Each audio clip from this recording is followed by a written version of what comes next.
Hello, my loves. Welcome back to the New Moon Wellbeing Podcast, a space where we hold meaningful and honest conversations about all things related to well-being. Well-being. I'm Hannah, and I'm coming to you from Austin, Texas. Still strange and magical and wonderful, all of the things, even though COVID is going on. So, today we're going to talk about body positivity and body neutrality.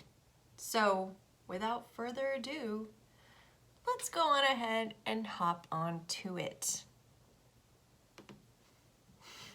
So, I'm recording the audio, so if that was awkward, sorry.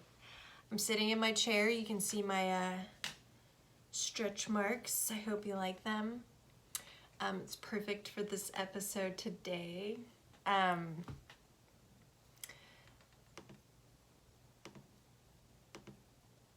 I want to start off my episodes now. I heard this lovely gentleman, his name is Chris Corsini. He is a tarot card reader.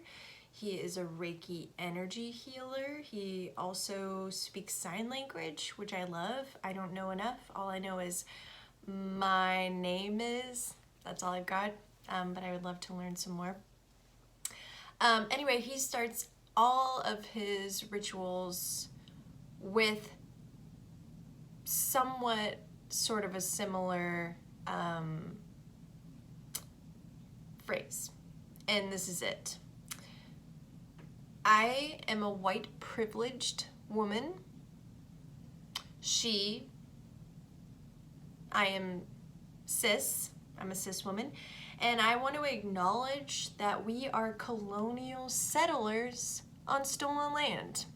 And here in Austin, Texas, we are living on the Tonkawa land, and here in Central Texas anyway, and the Comanche and Apache have moved throughout this area, and I just want to recognize that because I think it's important for us to acknowledge that we stole this, and we need to treat this earth and respect it and take care of it because that's our job, and we need to respect other people, including the Tonkawa, who do the same, and all over this country and all over this world. So just want to acknowledge that.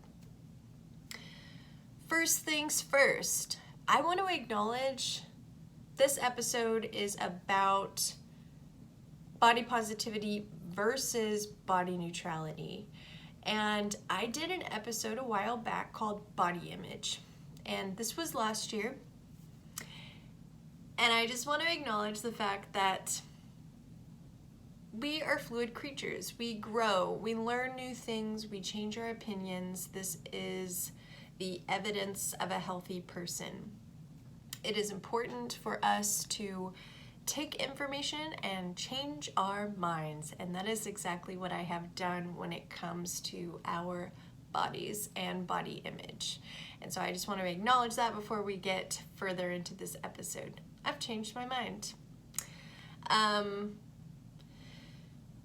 I think it's important that we shift our perspectives, and so hopefully talking about this today with you guys will be able to shift your perspective as well. I did a bunch of research. I accidentally fell down a rabbit hole. I thought something that I knew a lot about, as soon as I started doing more research, I realized whoa, I didn't understand the depth of this topic and how much our bodies play a role in our health and how many other things come into how we're cared for, at least in this country specifically, based on our bodies. Because I am a white privileged woman, and so things are generally easier for me, and I acknowledge this. But I want to learn, and I want to be able to support other people so that they can get the things that they need.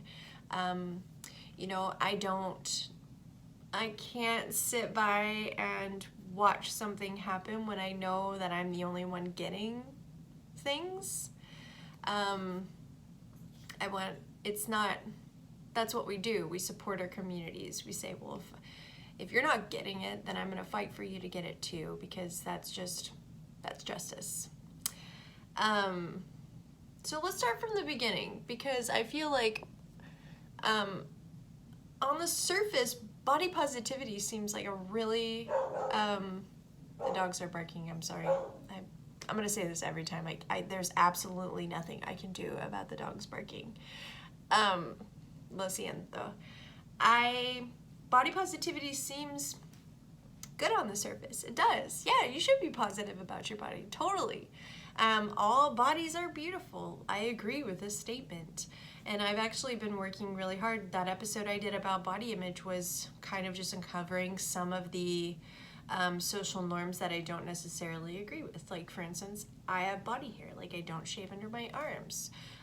Because when I learned how we were sold this idea, I was just like, why am I going to continue to do something to mold myself into whatever this commercially sold beauty ideal beauty image is? I don't want to do that. I don't want to play a role in that. But as I got deeper into this, I realized like there's a lot more involved. So body positivity on the surface seems like a really great concept. It has its roots in the fat acceptance movement that happened in the 1960s. This was not really related to white people's. No, it's not really about white people in the 60s. It was more about people of color, people with disabilities, people of the LGBTQ group community who were realizing that they weren't being treated fairly when it came to their bodies. And so that's where that movement happened or started. And it was mostly based on like fat shaming and discrimination based on their bodies. And, you know, our bodies are complex, so it's not just about size, it's about hair, it's about whether we have cellulite, whether we have disabilities, all kinds of things can come into play when it's related to our bodies. But body positive, that specific term came about in 2012. And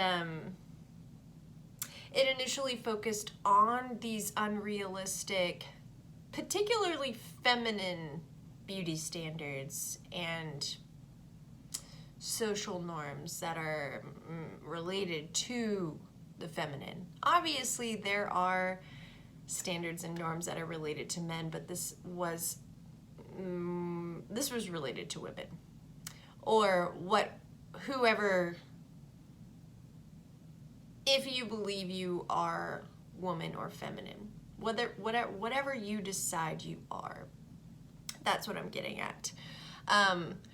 Then this sort of shifted to that all bodies are beautiful, which they are. This is true, but it became a little bit more inclusive as it moved forward. So this is kind of just like rooted in the belief that we should all have somewhat of a positive body image, which is kind of what I was getting at in that episode that I wrote last year, while also challenging these social norms that are presented to us on a day-to-day basis in every aspect of our lives. So, you know, professionally, in your career, on TV, on social media, in magazines, you know, just face to face with other people. I have literally been shamed numerous times for my body hair. So I understand this concept and wanting to kind of challenge these ideas. I think it's so interesting that we can go almost our whole lives without even understanding where these beliefs even come from. Like, we just hear them at a young age and then just accept them as truth, and then later on in our lives we never seem to think to question these. Like, hey, why do we do this? Why is this what I'm supposed to look like? Why is this what I'm supposed to spend my time and energy and mental energy on? Removing my body hair? It's weird. But obviously there's a lot of other things that go into that too, like being thin, being no cellulite, being smooth, being toned, being muscular, but not too muscular. Don't do that. Anyway, this was a social movement that was rooted in that, challenging these certain social norms that were coming up, and just trying to fight this like negative body image idea, like that where there was a specific way we were supposed to look, and you know, like those perpetrated by this unhealthy thinspiration. So this idea that we're supposed to look a certain way, like be this thin, but not too thin, but like be this thin, or you know, any kind of photos or images that encourage this idea of a fixed ideal body image. So I'm going to keep bringing this up because our nation specifically has a certain idea of what we should look like, what is acceptable, what is beautiful. And, you know, initially it was just the beauty and fashion industry that was profiting off of this, but now, and probably for a while now, the wellness in the food industry has hopped on board. So, you know, anytime you're in the grocery store that's like advertising diets, they're taking advantage of you that way, they're manipulating you that way. So they're all kind of partaking in this profiting off of your insecurities. And not only are they profiting off of your insecurities, but they're also fueling these insecurities. And I remember seeing a commercial where this girl was putting this stuff on her eyebrows, and she was just like, I'm trying to make my eyebrows thicker, blah, blah, blah. And I hadn't ever thought about the thickness of my eyebrows. It's never concerned me. But then when I saw the commercial, I was just like, oh no, are my eyebrows not thick enough? I better go buy this stuff. Like, the industry has a way of creating problems that aren't even there. They're not problems until they come up with a product that fixes this made-up problem. It's very interesting. I heard on NPR the other day, they were talking about it was a journalist she went to school for journalism, but she was writing about, one of the things she was writing about was the way deodorant came to be, and like why we all of a sudden started to think we needed to wear deodorant, because deodorant did not exist for like a really long time, and then all of a sudden it disappeared.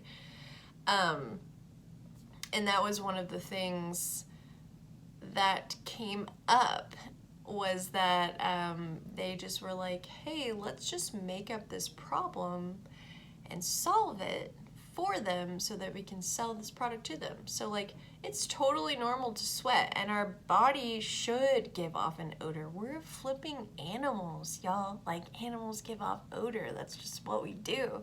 But for some reason, the, you know, capitalistic consumerist side of things, that industry, this marketing and sales industry, has decided that that's unclean, and that we need to do away with our body odor and sweating.